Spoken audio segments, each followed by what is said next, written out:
Assalamualaikum warahmatullahi wabarakatuh. Tuan-tuan, saudara-saudara, ibu-ibu dan bapak-bapak yang sudi mendengarkan keterangan agama yang saya berikan di dalam kaset ini. Moga-moga Tuhan melimpahkan, mengurniakan rahmat dan nikmat-Nya kepada kita semuanya. Saya akan membicarakan suatu ayat yang bertemu di dalam surat Al-Baqarah. Bunyinya, Allahu waliyul ladzina amanu yukhrijuhum minadh dhulumati ilan nur wal ladzina kafaru awliya'uhumut taghut yukhrijunahum minan nuri ila dhulumat. Artinya, Allah adalah menjadi pemimpin bagi orang-orang yang beriman, orang yang mempunyai kepercayaan yang teguh. Dan Allah, apabila orang itu telah betul-betul menganggap Allah menjadi pemimpinnya, Allah pun menjamin mengeluarkannya daripada gelap gulita kepada terang benderang. Gelap gulita kebodohan kepada kecerdasan. Gelap gulita kehidupan tak tentu arah kepada tujuan yang sejati. Sebaliknya, orang yang kafir yang tidak percaya kepada Allah, maka sebaliknya yang terjadi, daripada terang benderang dia akan dipimpin oleh taghut, oleh kekuasaan-kekuasaan yang bukan bersandar kepada Allah. Dan yang demikianlah yang akan mengeluarkannya daripada terang benderang kembali ke dalam gelap gulita. Oleh sebab itu, rohani manusia itu adalah melalui di antara gelap dan terang kehidupan itu, di antara terang dan gelap kehidupan. Kalau sekiranya jasmani kita, kalau sekiranya badan kita yang lahir ini diberi cahaya oleh matahari yang terbit di waktu pagi, yang terbenam di waktu sore, rohani kita pun diberi juga terang oleh suatu yang lebih terang dari matahari, yaitu petunjuk dan hidayat Tuhan.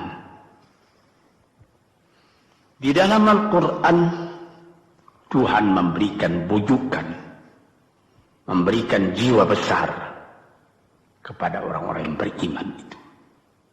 Tuhan bersabda, La tahinu wa la tahzanu wa antumul a'launa in kuntum mu'minin. Engkau ini adalah orang yang tinggi kalau engkau tetap memegang kepercayaan kepada Allah Subhanahu wa ta'ala. Di dalam perjuangan hidup di dunia ini, perjuangan antara yang hak dengan yang batil, antara gelap dengan terang, antara keyakinan dan keraguan, manusia berjalan di sekitar itu. Di kiri dan di kanan kita berjumpalah gelap dan terang itu. Maka diberilah pedoman manusia tadi. Apa pedoman? Walaupun bagaimana hebatnya, geloranya, tofannya, alim bubunya, ombaknya dan gelombangnya kehidupan itu, manusia mesti teguh berpegang kepada iman. Sebab kehidupan di dunia itu menurut peraturannya ialah tidak ada yang tetap. Yang tetap itu ialah berubah. Berubah itulah ketetapan yang ada dalam dunia. Panas sangat terik, benar, nanti akan hujan. Hujan sangat lebat, benar, nanti akan panas. Di suatu tempat terjadi hujan yang lebat, berhari-hari timbul banjir. Ya, banjir itu tidak tiap hari, nanti dia kering lagi. Di laut pun demikian pula. Ada pasang naik, tergenang ke atas. Besok pagi air itu sudah kering lagi, surut pasang. Begitulah kehidupan di dunia itu. Itu harus kita yakini supaya kita jangan terombang-ambing dalam kehidupan itu. Kalau kita sudah mulai terombang-ambing, tahu-tahu walaupun bagaimana terangnya hari gelap timbul dalam jiwa kita sendiri. Walaupun panas terik, kita berhujan. Hujan oleh keringat kita sendiri. Jadi yang penting di sini menjaga hati itu. Sampai Rasulullah Nabi kita Muhammad SAW, inna fil jasadi mudghatan, di dalam tubuh manusia itu ada suatu bekuan darah. Idza salahat salahal jasadu kulluhu wa idza fasadat fasadal jasadu kulluhu. Kalau ini segumpal daging baik, seluruh badan jadi baik. Kalau dia rusak, seluruh badan jadi rusak. Apakah itu? Hati. Hati. Kendali terletak dalam hati kita. Hati artinya penuh. Bukan saja berarti pada daging, tapi pada hati dari hati, isi dari hati, atau juga akal kita. Sebab itu, maka kalau satu waktu saya pernah mengajarkan doa yang mengandung 8 sifat-sifat lemah menghilangkan kemerdekaan manusia, hari ini saya pun akan mengajarkan doa yang diajarkan juga oleh Nabi. Bagaimana menjaga hati tadi. Di situ dalam doa itu ada tersebut 4 perkara. Apa disebut? Allahumma inni a'udzubika min qalbin la yakhsha'u wa min ilmin la yanfa'u wa min nafsin la tashba'u wa min du'a illa yusma'u. Jadi 4 perkara. Yang pertama, Allahumma inni a'udzubika min qalbin la yakhsha. Aku sangat berlindung kepada Engkau ya Allah, janganlah sampai terjadi hati saya itu tidak khusyuk lagi. Ini bahaya ini. Mulai bahaya mengancam kepada manusia.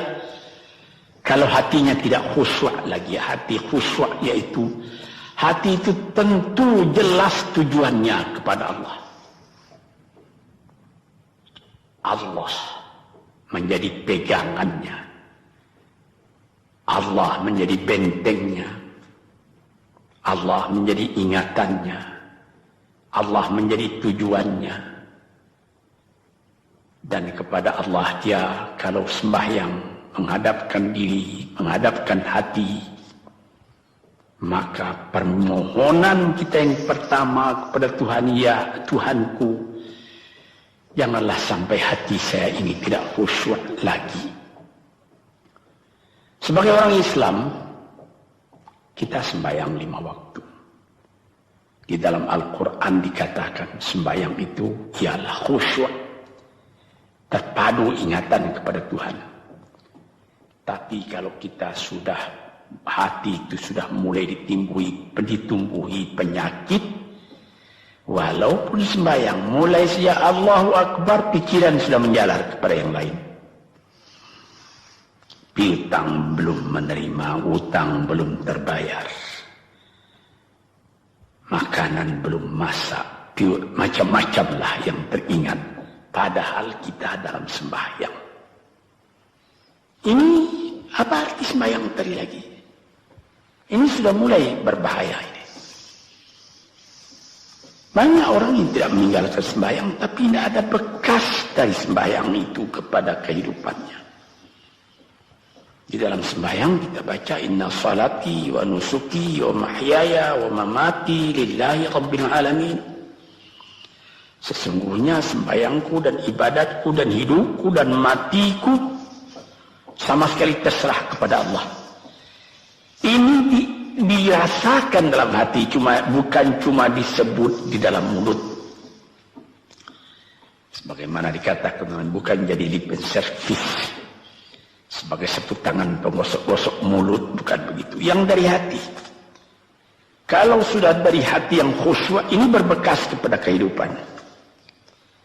Aku tak takut menghadapi segala keadaan dalam hidup, sebab hatiku bertali dengan Tuhan. Dari Tuhan aku datang, kepada Tuhan aku akan kembali.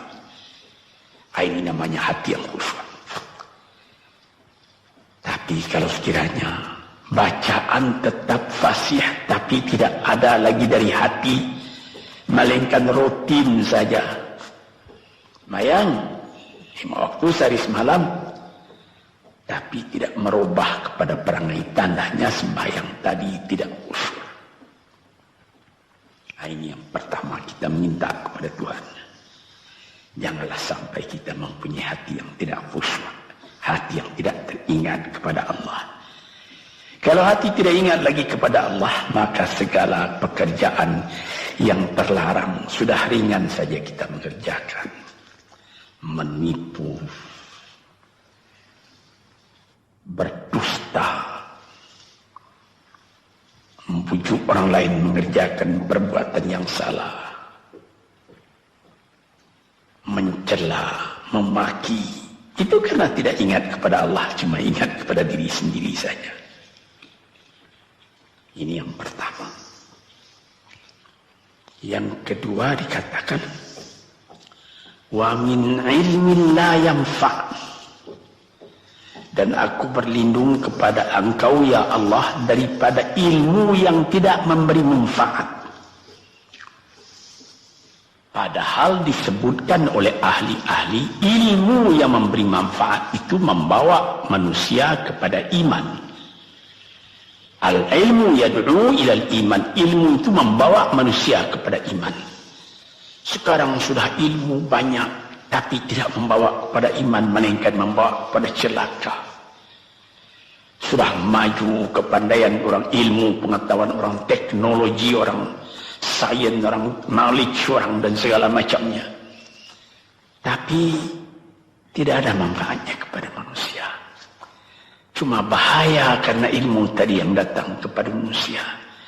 Sebagaimana ilmu manusia di abad ke-20 yang sangat penting, yaitu tentang tenaga atom.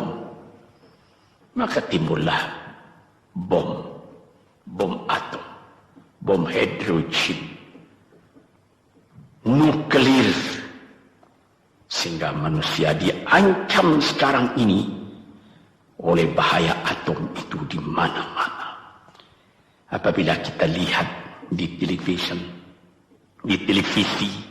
bagaimana mengadakan demonstrasi di Australia, di Jerman Barat, di tempat-tempat yang lain, melihat bagaimana bahaya atom itu kalau terjadi perang dunia yang ketiga.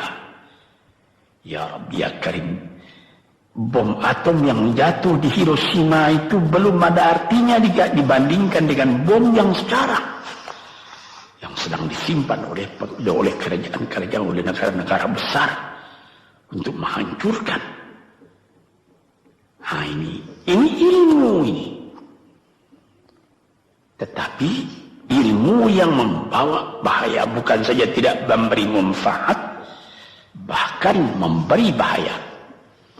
Di sini terasa oleh kita bahwa ilmu yang ada itu pun mesti dikembalikan atau dikendalikan oleh iman. Kalau tidak, maka nyawa manusia ini akan dipandang sebagai sampah saja. Dijatuhkan satu bom hidrogen ke dalam kota Jakarta ini, na'udzubillah min dzalik. Umpamanya dimasukkan ke kota Jakarta ini, satu bom hidrogen saja itu sudah habis penduduk Jakarta yang lebih dari 5 juta ini. La haula wala quwata illa billah. Ini minta kepada Tuhan, ya Allah, majulah ilmu manusia, majulah teknologi manusia, tetapi jangan hendaknya kemajuan itu membawa kepada bahaya. Jangan ilmu pengetahuan itu membawa kepada yang tidak memberi manfaat. Nah, ini doa yang kedua kepada Allah Tuhan sarwa sekalian alam. Yang ketiga disebut lagi, wa min nafsin la tashba'u, dan aku berlindung kepada Allah daripada nafsu, daripada diri, daripada ego, daripada tiap-tiap masing-masing diri ini yang tidak merasa kenyang. Ini juga bahaya besar.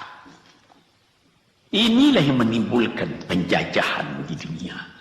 Inilah yang menimbulkan, disebut dalam bahasa Arab, al-ghazwul fikri, penjajahan. Sesudah Perang Dunia Kedua sudah banyak negeri-negeri yang merdeka, tetapi sekarang timbul lagi penjajahan baru. Apa? Penjajahan fikiran. Sehingga bangsa yang merdeka tadi tidak merdeka lagi fikirannya. Dia merdeka di dalam meniru kepada bangsa yang lebih kuat. Itu namanya terjajah juga. Jadi tuan-tuan yang terhormat, apa pangkalnya ini? Daripada nafsu serakah manusia. Nafsu serakah manusia sebagaimana tersebut di dalam hadis. Lau kana libni adama wadiyani min dhahabin labtagha salisan. Wa ma yamla'u jawfubni adama illa turab. Kalau manusia itu mendapat suatu lembah yang penuh dengan kekayaan emas, suatu lembah, dia ingin supaya mendapat satu lembah lagi yang penuh juga dengan emas. Dapat 2 lembah, dia minta 3 lembah lagi yang penuh dengan iman. Nafsu manusia tidak pernah kenyang. Padahal akhirnya kalau dia sudah menutup mata, tidak ada yang akan memenuhi perutnya melainkan tanah. Saya teringat akan cerita yang disampaikan oleh Graf Leo Tolstoy, pujangga Rusia yang terkenal, bahwa orang yang tidak mempunyai nafsu yang kenyang itu, pada suatu hari katanya, ada satu orang kaya mempunyai tanah yang luas. Dia mengatakan kepada orang, boleh tuan-tuan mengambil tanah kepunyaan saya ini, berapa tuan suka, berapa tuan mau. Syaratnya cuma begini, sepanjang yang tuan berjalan dari timur ke barat, lantas sebelum matahari terbenam, tuan sampai kembali ke tempat tuan melangkah pertama tadi. Berapa saja tuan suka, boleh ambil tanah ini. Maka datanglah si tamak tadi. Tuan yang punya asli tanah tadi mengatakan, bawalah bakal, jangan lapar di jalan nanti. Baik, dibawanya nasi sebungkus, dia berjalan, jalan. Dari pukul 7 pagi. Kalau diambil kekuatan, hendaknya pukul 10 dia sudah makan. Melangkah lagi beberapa ratus meter atau sekian, nanti boleh kekuatan buat kembali. Sehingga sebelum matahari terbenam, dia sudah sampai ke tempat dia menuju bermula. Tetapi ini orang bernafsu betul, dia minta supaya banyak tanah yang didapatnya. Dibawanya nasi sebungkus, tapi dia tidak jalan, di tengah jalan tidak berhenti, kan nanti berapa meter itu nanti kalau saya berhenti, tanah yang kurang buat saya. Dia terus berjalan. Dia tidak ingat bahwa kekuatan masa pergi yang lebih cepat dengan kekuatan masa pulang yang lambat itu dia tidak taksir. Dia berjalan saja cepat-cepat.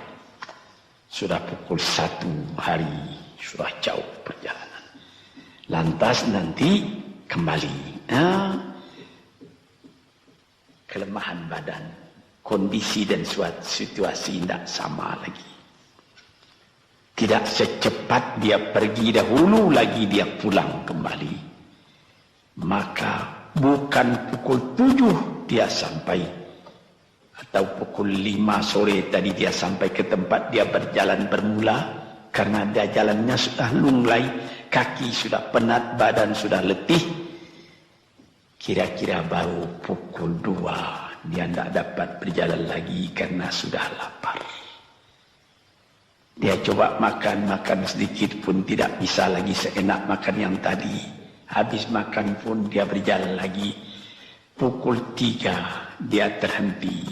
Jauh lagi baru sampai tempat yang pertama. Menurut syarat yang diberikan oleh mempunyai tanah yang pertama, kalau engkau tidak sampai ke tempatmu yang pertama tadi sorenya, tanah ini tidak engkau dapat lagi semua. Memang tidak sampai dia. Pukul 4 dia sudah berhenti berjalan, tidak kuat lagi. Mata sudah gelap. Akhirnya karena terlalu capai, terlalu penat, mati dia di tengah jalan. Berapa dia dapat tanah tadi lagi? Cuma sepanjang badannya untuk kuburannya, yang lain tinggal semua. Ini satu misal yang dibawakan oleh Graf Leo Tolstoy, yang sesuai dengan hadis Nabi tadi, nafsul la tashba, diri manusia yang tidak pernah merasa kenyang.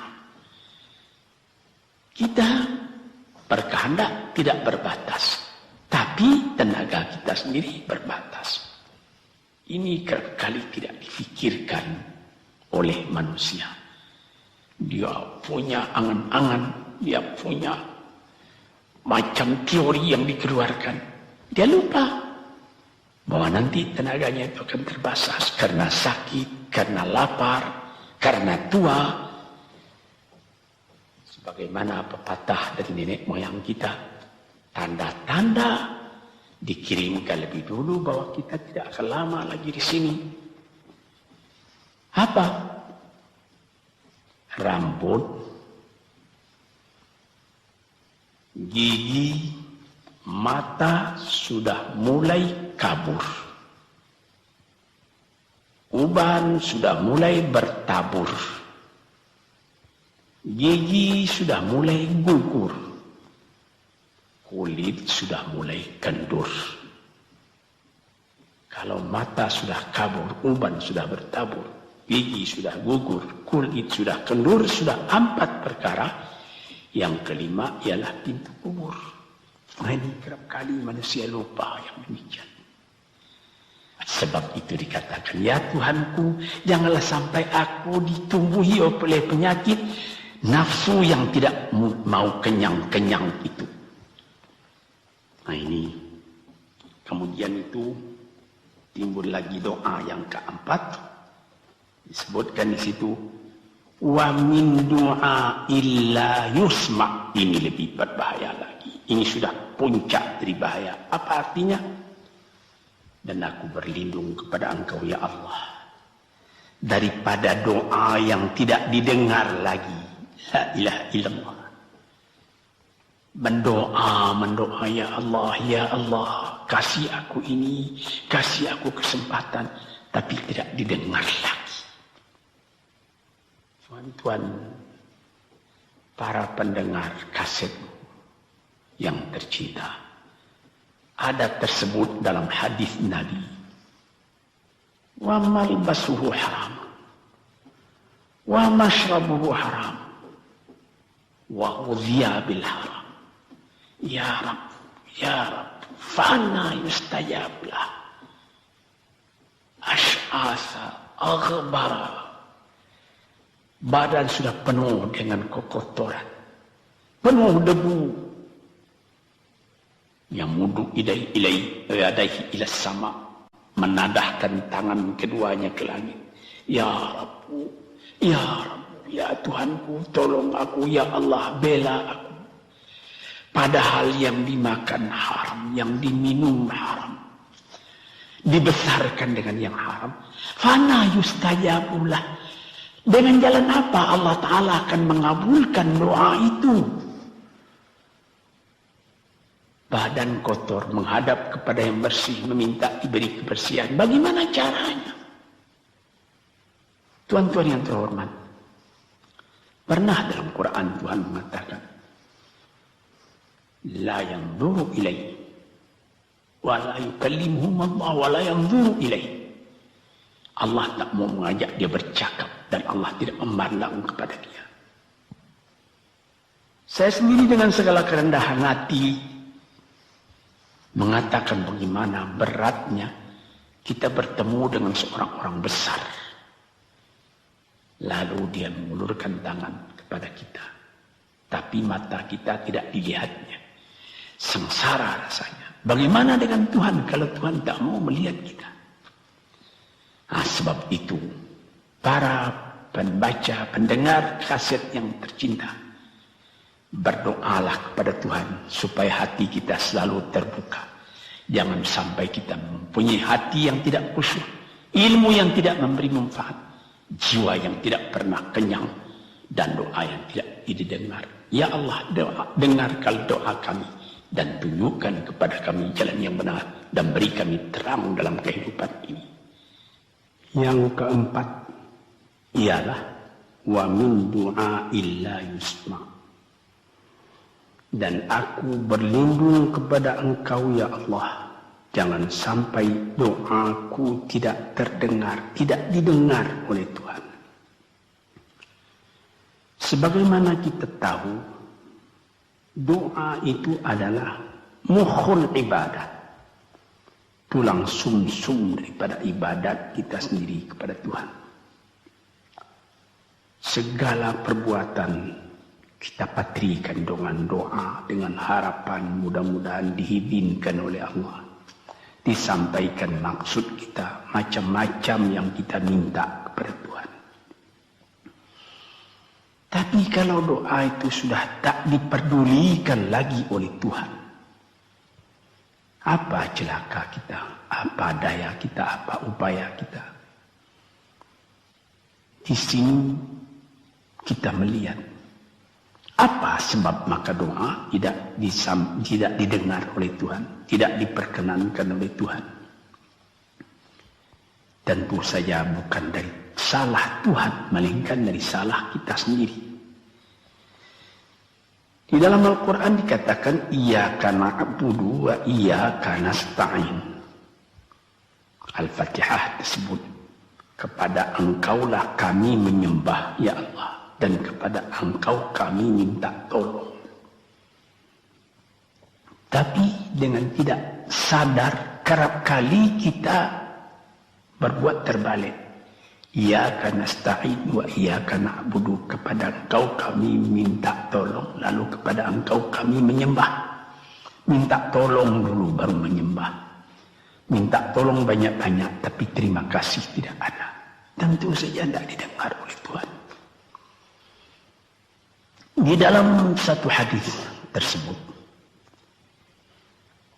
Asy'asa al-Rabbara yamuddu yadayhi ila as-sama'i ya Rabbu ya Rabbu, wa mat'amuhu haram wa mashrabuhu haram wa malbasuhu haram wa ghudhiya bil haram fa anna yustajabu. Badan sudah kotor, sudah berkerunyut, kesusahan, kegelisahan kehidupan terbayang kepada tubuh sendiri. Lalu menadahkan tangan ke langit meminta kepada Allah, ya Tuhanku, ya Tuhanku. Bagaimana Tuhan bisa mengabulkan? Dengan pikiran yang kotor engkau menghadap kepada Tuhan. Kalau tidak terkabul, jangan Tuhan yang disalahi. Hatimu sendirilah salahi. Apa yang kau perbuat dalam kehidupan ini? Di mana terdesak engkau ingat kepada Tuhan. Di zaman kesenangan engkau lupakan Tuhan. Di dalam mendapat percobaan engkau merengek mengadu kepada Tuhan. Jiwa yang seperti ini janganlah sampai timbul pada diri kita sendiri. Saya sudah mengalami apabila saya berhadapan-hadapan dengan orang besar, saya ingin dia menghadapkan matanya kepada saya. Apa kabar saudara? Kabar baik. Dia lihat mata saya lihat mata dia. Tapi kalau ketika dia bersalam dengan saya, dia melihat kepada orang lain, bukan main sakit hati saya.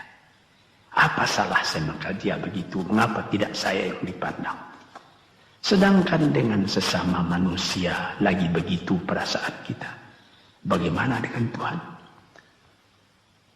La yanzuru ilaihim wa la yukallimuhum. Allah tidak memandang sebelah mata kepada Allah, kepada kita. Allah tak mau cakap, tidak mau bercakap dengan kita sepatah pun.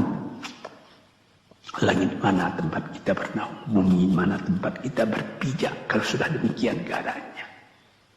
Nah, ini yang dijaga tuan-tuan yang terhormat dalam doa keempatnya itu. Hati janganlah sampai tidak khusyuk. Ilmu janganlah sampai tidak memberi manfaat. Nafsu janganlah sampai tidak kenyang. Dan doa janganlah sampai tidak didengar. Saudara-saudara, moga-moga Allah memberikan kepada kita hati yang terang. Sebagaimana ayat yang mula-mula saya sebut tadi, Allahu waliyul ladzina amanu yukhrijuhum minadh-dhulumati ilan nur. Allah lah jadi pemimpin bagi orang yang beriman, sehingga dari gelap gulita dibawa dia oleh Tuhan kepada terang benderang. Walladzina kafaru, tetapi orang-orang yang sudah tidak ada kepercayaannya kepada Tuhan, awliya'uhumut taghut, yang menjadi pemimpinnya bukan Tuhan tapi setan. Dia akan membawa orang itu daripada terang benderang ke dalam gelap gulita. Kita jadi meraba-raba dalam gelap kehidupan. Dalam meraba-raba itu masih ragu entah kemana akan pergi. Maut pun datang. Gelap selalu. Di dunia gelap, di akhirat pun gelap. Na'udzubillah min dzalik. Hadirin yang terhormat, para peminat kaset ini, moga-moga semuanya ini menjadi kenang-kenangan kepada Tuhan di dalam perjalanan yang jauh, di dalam keistirahatan hidup, sehingga mendapat ketetapan hati dan tumakninah. Assalamualaikum warahmatullahi wabarakatuh.